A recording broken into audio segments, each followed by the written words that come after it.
Jesus Christa mina ngai ludum ta sopio le na gole pai nu le pa ibon cha ven kum tha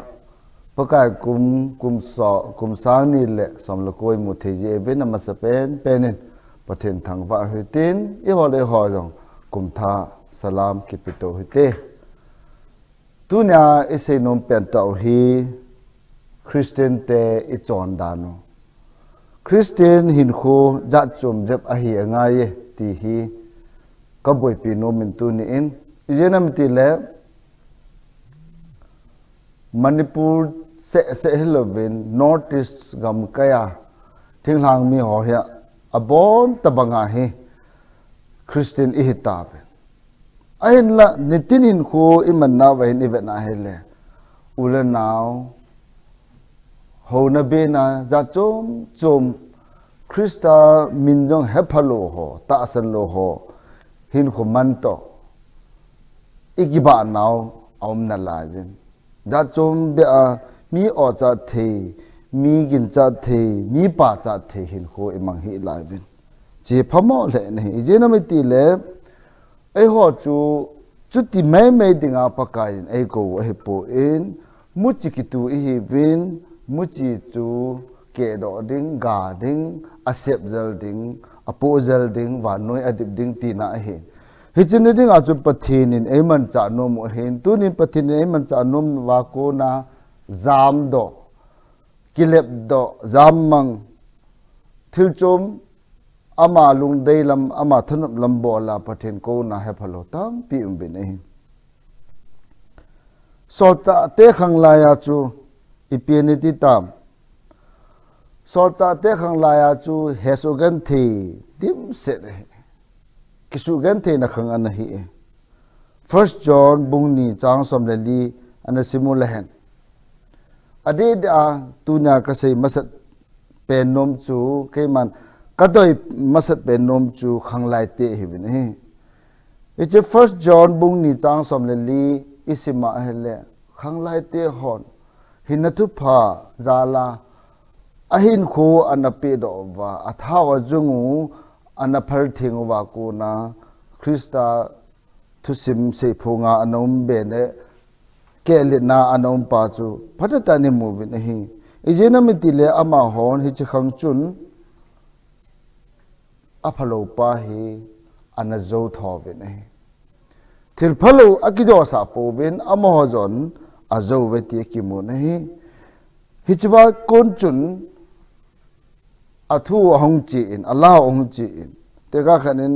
Roman Emperor Caesar lengpa chu na ho di he ti ta ben hi hi thei pun te ti a ata san na ding det khi a along phal ngama pang ho chu hi chlai khang lai ho chu nunga gol hang ho chu hi bin khang do ho chu hi bin tu lai I ho khang do ho hi ibya ki mang chao hi tam june sane nopsa picnic che party ball ja choma kingol sa idim set ta in sunga anu pa thu ngai jong am tapon hole belama lamkai pi pu thu la anu jong am tapon ama de sa na lama ji in azon ni le to se bang se la to teng le anu apa lungim tho aho abe lamkai lungim tho gen thei tho e hi chi hi ta sa dinga jong apachom nam lo lagawa dinga jong man thai na he ka so pite hom chiwa hin First John bung ni chang som lugum na chui vet ki na hele khang lai te ho chu banga alung lu naw atha na chu ha ko nam lagaw thim pan pi na ko ne lagaw thingin tha pe wa jung pe wa amon hi chu challenge akila wa kisu gen te na kisu gim na alo le kingol borna kinim borna ala lova hichi hi ihon ithau ijungu ivet sa na dungu hun le pha he ti a challenge akilawa nunga go langte ho in panala he aban go le jipu ve pathin lagaw tha na songin na atong vin hi ji chun ipiung ti tam ama ho se hilovin hoyang ko nam sol cha hon Pentecost na tha le jung lagaw thing na pe pa chu hi chi belap chun anung zui ding atoson ding so cha ho khangin nunga go langte hon vai anapo vin na anatong vin ho bung chu an khan le sa bin hi tunin nunga go langte ho ho bung khan le sa diu ha krista thu pha ki man cha diu ha azong je la eva diu ha idu du ne diu ha nu thu pa thu ngai diu ham howin kai dam kai lo di ham ak se the pon koi ma chung thu se the po in ama ma hei ti taute ama de dia chon en hita ven ama wang Ecclesia bungsunga se ma bang le khangdong na chon nom in chonin na vet nom nen ven na ne nom nen na don nom donin pakai pathenin hi cho jala na chung thu tan ding kisu mil hi pen chu chiang hi ale I ho dinga khang lai te dinga chu I piam khat chu freedom chu ekipi a ama wang hi ji freedom chu aman cha jin hello ale anaki vet o na mai kha hi tin ta bang hi ji pi chu hena keu ko win tu line khang dong te hon hin khomandan ni thim po vin khosung veng sunga jong nu le pa man cha the him po vin hobung sung je nga jong lasading thu se ding iza kai atong ding tham ding iminu mai akipong gun set dan in vin hiti hot bang hi tu lai khang lai te hon ibol lo de ti na pa hi khununga igen the lo ne ding khununga pap epo lo ne khununga kala hagil na din mun idin na lo de de ja la ke se ka so pite ho ni na in patini mi ma ko ne khang lu ya ki pat tu ni ga patin mi ko he ai se bung gup chang ge na chun koi ka sol de ham ati ne ke dinga koi che de ham ai sa thim gao chu sol na chang hin ko na chang hi ama ko nin patin kam chang chu ama ko nin se phong na min mi him te ho zui lo min azui lo min angai lo min angai ho la azui ho na phat chom pi na ve ama wang angol la he khu phat chang lo thu se ya el pa hu ti ho loi se chu again thi gam ta vin amang gam ta vin hi ye chun pathinin mi him a hu do na dinga hi mi ma en apan pi ding a de ni co saviors pathinin mi him a had do khom pi ding mi him a hole hi chin dinga chun vanoi le se muthima oma chon sit thina a chu athi mang thai ding ade lo je in aman mi hem kisu ding ago hung kinim khi mi hem mela hung pe na mi hem to cheng khoma mi hem to khoma cheng khoma ne khoma dor khoma hin khon man khom teng le mi hem chu aman hu hing jo ti ama lungul ama plan hita ne hi chi a plan bon a chun mi ma kisu na ding a chun mi ma pen pian ngai chai hi chi a pen pian ngai chan na ko na chang chu ko ham iti a hele Jesus Christa hung pin nanu Mariam ailo le Mary ama chu ahung chang ta ne ijena miti le pathini na ve in vanole set pum pya hin Israel phung som le phung ni sunga ve in ama banga chon phating le hin khu the mang ding am lo ye chu na ma chu leng ta ne a hin ama nun ake phalam ni pakai wan tilen solen bo sa chung nung nu pakai nom pi e ijenam tile pathen del hen chang tai nang man naw na vop ding pusal khat na hin ding amin jong ku che na sa ding ta bo na Gabriel na se pi eta ne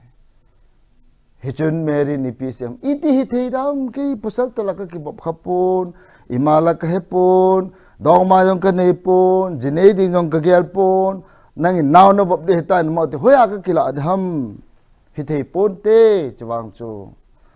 all mo hi in pathin thane nan na chunga pathin lagaw nan le khu in tin na chunga thil lo pi chu ding hi pathin thil bol theina ki lang ding hi ada wang chun pathin thupi thusa a hi ta ji chun Mary ni pi esayam lu bung khat chang som thum lege na chun ven pakai ke mana su nu ke hi ke ma chunga na dei bang lun sa tan ipi ke sei na ham ka so pite ho ka chunga hin na dei bang lung ta han tile surrender total surrender he kile sa talo kin plan ka ne kin hilanga kun thilgun ka ne hi thei pon te hung thei pong e kanom poi ti talo he nangin na sei ta le I bakalo dam na thwa kanon ding he tai yenam ti le ke ma he nang ma sim sa ka hi en nang ma ang sung I ma cha ka hi lo hin pakai na de nei mang cha tan ta surrender ki phal thing na anei jal chun ama chunga pathin lo pina ki phongin pathin chapa Jesu Christa chu ama oi sunga kunin ahong ping ta ne he chu pakai Jesu Christa iti wa tu na iho ibeu hilo ham Jesu Christa iho ibeu ahi ta hele pathin plan hung gui thun na pakain pathinin aman cha anu ahong pe na nu chu tuni in mihim te hon loi khat hai them lo hon tai pong le zamota into a sevin hello le sei sit na hole bi dem nap changin ane vin ka supite ho hello vin hello thu se hinantin ngai dami pi ngai ahin pathin plan pathin thilgon na lesit mihimte hu do na dinga thil phaka na hung panga lesit mihimte hu do na dinga chu instrument khana hung pang thei ki chu pathin de le na ye chu ama yong chu vantil Gabriel sa chu nu ati e sa vantil Gabriel in sa chung nu tia amin wa nu chu nangin nanot tha ma na nanoi si a na chilna set khuma na keng to a na koi ding a le vantil sang zo lin zo na hi mai the eta ne hi chu adi ki tapo ne pathen a nga them moi chan ding o he so pite ho ka sei nom chu chilai chu clarify ka bol gun se da hi po in pathenin mihim hu do na ding in mihim ma amang chanu me hi chan man cha nu chu Nazareth khu anu me Gêu chào ta, vai cho ta, mi mol ta, cầm mol ta, thêm là chi na, mà chẳng này lo, nó mới khát amang cha en cho con bắt lo, pina cái phong ta na hen. Hi trên đi pi về sa ti là cái số pi te ho, nangin khoa dengan plan ipin này yam, in chen na ding low chen na ding, jeep le kalam na ding, building sa na ding, alo le kalwa len ta bola hawa. Dukan lin ta sa market lin ta holding on na nei mai thi ama wang ni khan ni le pathina ko na signal na mu a pathina ko na ko na neu khat na chana hele na plan ho jo se na lunggon ho jo se na to gon ho jo se chu nanung suna pakai ochang chu na jui jing ting le ama ko na ham phat na chan ding he bovin ke ma ka lungel dung ja ka che ding hi ka gon chu ka gon he ko ma ne suno the pon te nati ka se chu pathina kun hi ta lo pathin sem nei ta lo pathin cha nei ta lo pathin thungai nom lo na chamma thaki go na chamma ngal chang gam janga ngal chang banga na changal haki go nei bo ne hi chu pathin cha hi ne dinga buling ta lo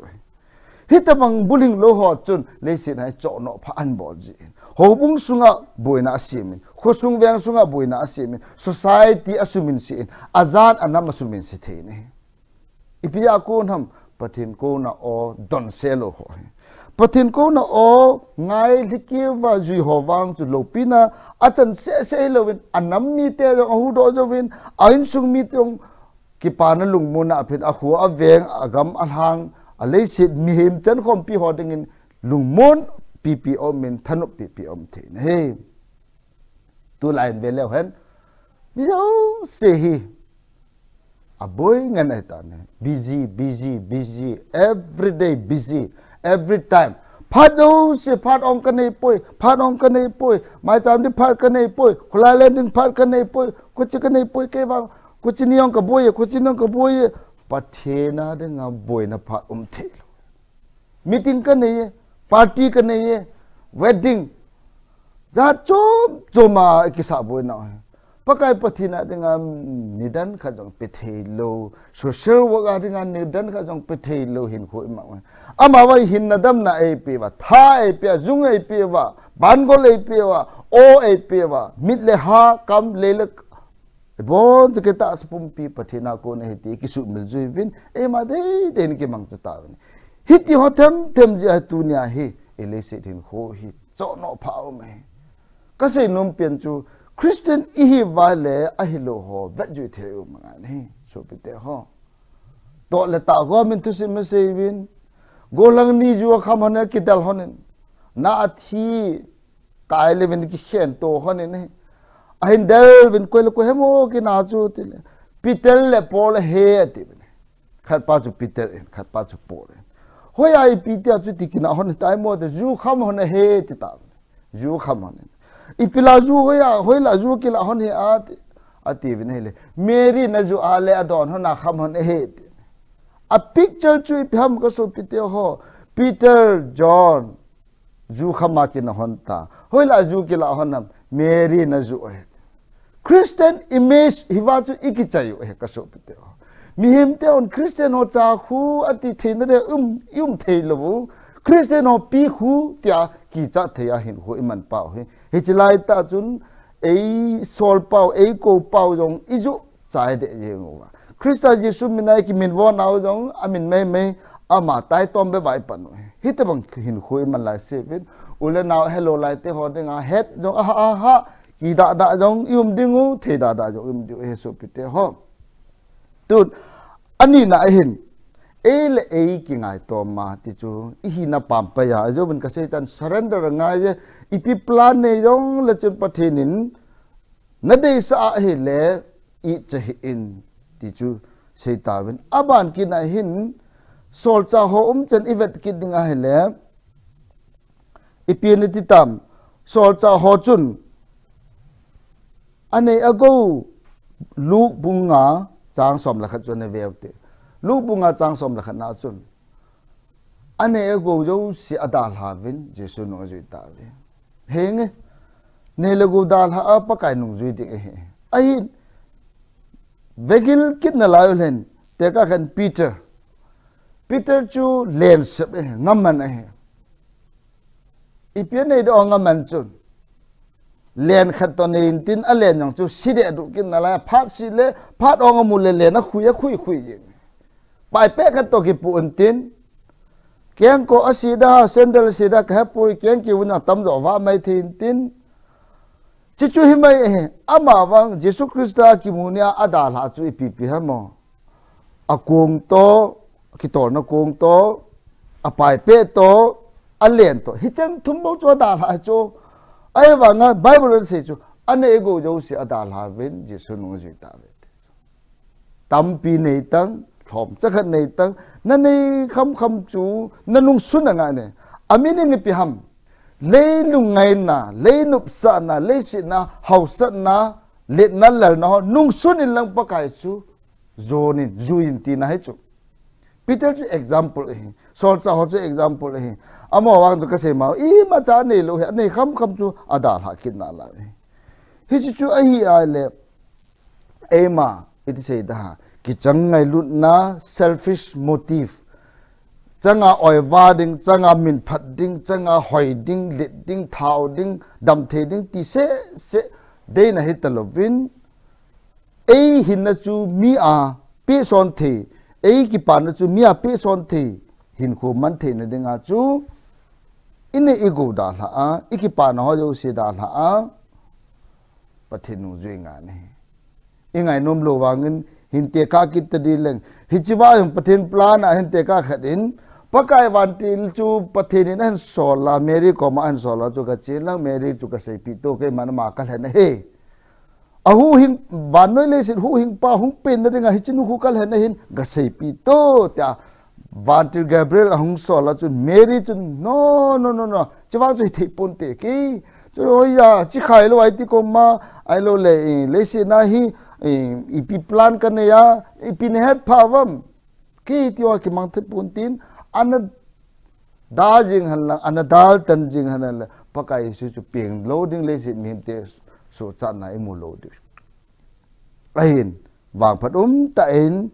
pakai pin new Mary chun asepo pakai na thu hita hen na so ka hin kachunga na de bang hun sa tan ati chun pakai pathenin na atong tan chujowin aman kalagawin pathin a choi ani aso nu aman tung do ta tin kipa na la sa ne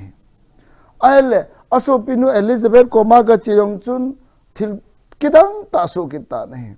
Elizabeth in PSM it's Elizabeth in now of John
si ata sanin pathin a sei piyo si amana lung sunga akichin chine atichu chuti ya chu plan of salvation manoi mi pi hu do na dinga pathin thilgon chu alol hing ta nahi hiwa chu lol hing hi alol hing ya tu na nang lekein pakai pathin chu hepa ite Jesu Christa chu pakai iti theya hepa pakai iti a isap the na pa chu pathin thilgon hung lol hin ji hin chu ana lol hin lo le ba noi le se chu su mang ding chon se na mang thai ding hin nei ta ve nei chu ti hi chun Galatia bung ni chang som ni na chun Paul in PSM ke hi ke ma hin ka hita poi ke ai Christa ro hin ai ta ti chu it is Christ who lives in me Christa ke ya hin ai ta ke ya hin ke ma cha ke ta poi Christa chu ke ya hin ta ti Christian jo sin chu sei theu nga ya ka so te a Christian agit chu Christa a ti na chu Christa nung jui mai mai lu chu Christa ta sap phe to ki ka me te chu Christian hiu chu atu ti le Christa phe le vo chu tham khat be abe lo le name sake hi tu amin mai ki min vo hi tu ani aban na chun luk bung khat chang som thum la nga na chun in muta ven imajo si izon na ding lagau thing tha na inu Mary in jong pathin cha anavoma gan thi ta anavoma gan thi ta anapin sa bong jun la bong e la ajinga tha ya bo heroin tha ne ko te til Egypt gamazam pikina anne lo tui don lova hita chu hesu gan the thu na ipi power ke la ipi tha ke la pathin laga ve na pi ji a hem na tin tanga zo chu lem pathin laga ve na pi ji a Joseph aji hol pan jong amani de yong ki de lo he yong ki he phalo ama to na ki chending he ma ko achite khu zoom ki tung le phan te ati lai ta wa agai tai hong ki ti chu ki khai li nom ding ahelwa le he chinu chu mi jong he so in sep li bo ati ding he pathen laga ve na thu pe dung ju in pathen thu nung in Joseph nang in na jinu chu koi ding tha se hi en pathen tha na ko na ma na o he bo ve ati ne chu ti phan in pathen thu chu Joseph an ngai kit ta ne pathen thu ngai yo se hin lo pi na za na min than na chang su ke ka su pi te ho tu nin dem po hi te sei se po hi te mi he mi la mi nai Mary yo mi he mi la mi Joseph yo mi he mi la mi ai pathen delan chang a hin pathen thunit a hi ye chun pathen in adom sang ta ne ipi ilo du ham idem wa nga ama neu chom ding hi pon su dam to dem lao yong na tin pathen anga achung nung do hi tho to vit ije nam tile pathen thau nu changa pathen lung hai sa pathen ki pa na pathen plan success a hi na chu ama ho ja le hi ye chun su pite ho min pathin lunga to a mi he min mim khat ma lunga to a ke them na om ting le ila wa hen pathin lenga mom tai abana hin ka se kit nom hen pathin lengam thun na dinga pathin na to ban abang khai tam pi me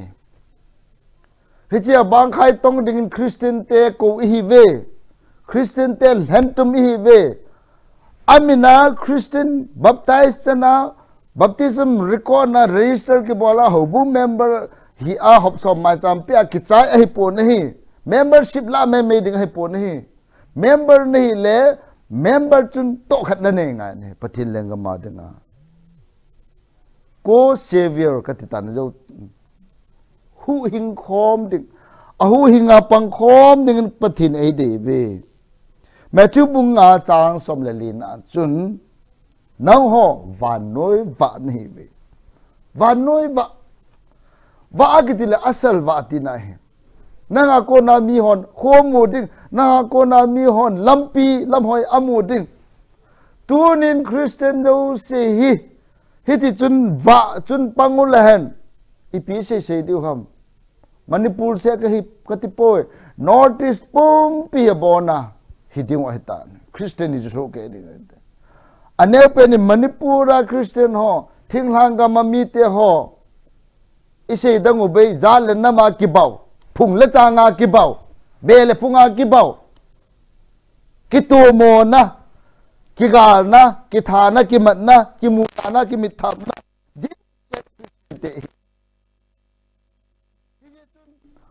no iki champonga ki sato methala ki kap to iki chan to ju va hi ong chi pi chu va ta lo jenin te ke wang kanom pu ne iche naw le si di I hon muthim ga mi so ta ven he ka so pi te ho ibola mu thim ham khowa lo ham wang nge hi dam nang la ke yin khowa e tha a muthim chu I dei jo he I nam til mu thim lo le a se ki bol the lo hi je chun a se bol la se wa chu muthim leng nuya hin khom mang hi bo chon se na in muthim athanop sa muthim chu chon se na dinga thanop na ta attraction point hi chu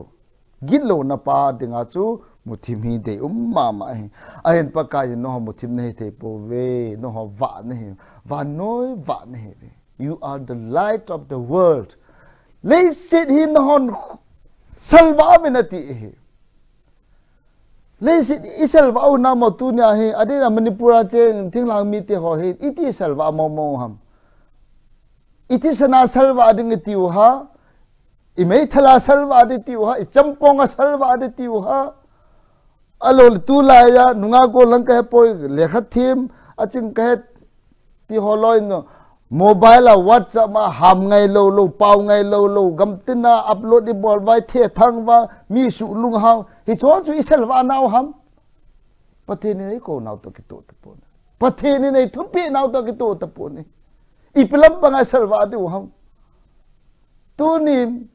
agel the yo sin gel hutin kain khuman pi Christian na baptize ka chan kala kum hi ja na tan Christian hin ko kan mangar kum hi ja ta pathin lang ma ding pi ka to do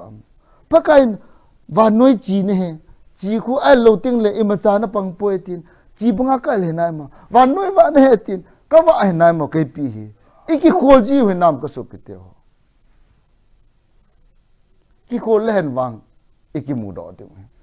hi ti chun bol hui tin ikim ber va mu thim ho jo se salva dik angai ne zon ka sei ta ne ho le be nong ki dam pu ti a ho no min ade de ki ho ha asa no min chang polin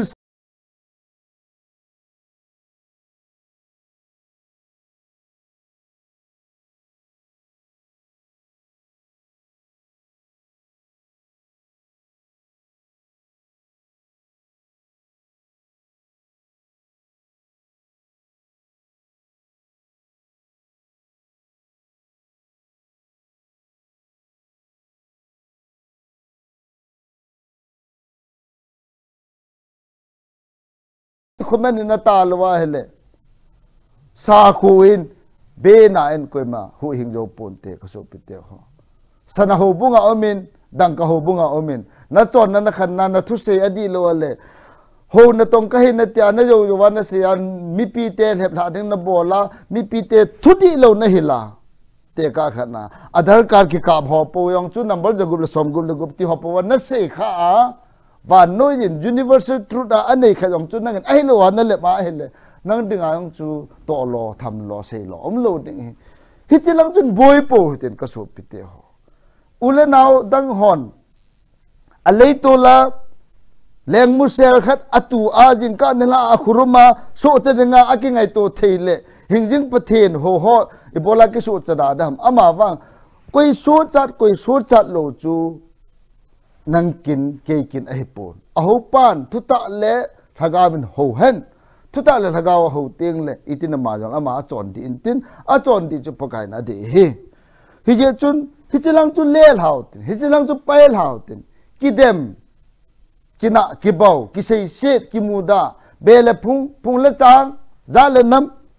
Christian tia a hipoi pakai su Christian achai na khe và na kal to ko na asei pe ham và na le ya thane neu se ki pe hita hi chun ke man ho ka so de be ba noi chitin nam tin hinga che vela hina thu pa gal hang sam bin ko hila ata asan jo se cho apa cha chu le lagao thingin baptize ka bolun chu le bevin ka hil ho jo si hil sol min lang bevin ba noi le sit ki chai ge ya ke man compete nei ve ti pa chu nang le ke ko ma ase hilo ham tu nai bola chu ki het mo sai ikitun thimu wa agilo ise set wa junior se ne iju thang wa alo le ho le bi ikitai tom tu wa hi chwa tu wan gam kot ilut na du am pu ne wan gam certificate wa chu ki mu poi i to phado nga ne wa noi wa hi ve ti ma banga chu i wa noi i mu sa wa gen ti he so ki thopi wa amalo te mu sa wa hello te het sa wa junior se na thiding mang ding oma le ipilam pi bola hu do the ham ipilam pi bola hindo sa the ham Christian duty ko so piteo Christian duty chu ahenga kom asa ko dem ai pun Christian duty chu ahenga kom mu sit mu competition ball gun set ai pun Christian duty chu amang ding kon hu do en atikon ngai ton ti lan sa ba nei hi cho ho si i yo so ke na ding vin pakai pathin ni ilung sung wa chi na hal na thep na ep vintin lung the na ep vintin wa noi wa hi na pau isel wa the wa hin tu pa wa noi chitin nam tin hinga isel isei phung wa cha ko na miem nang i hu do wa e mal hagaw jang su cha the na ding vin tunin pakai Yesu Krista menin kati mo nei sei khel sei wal hoyo sei ki ngai dam hitin oi pa sei kha hoyo sei pa pathin pathe bo pita han ka ki pai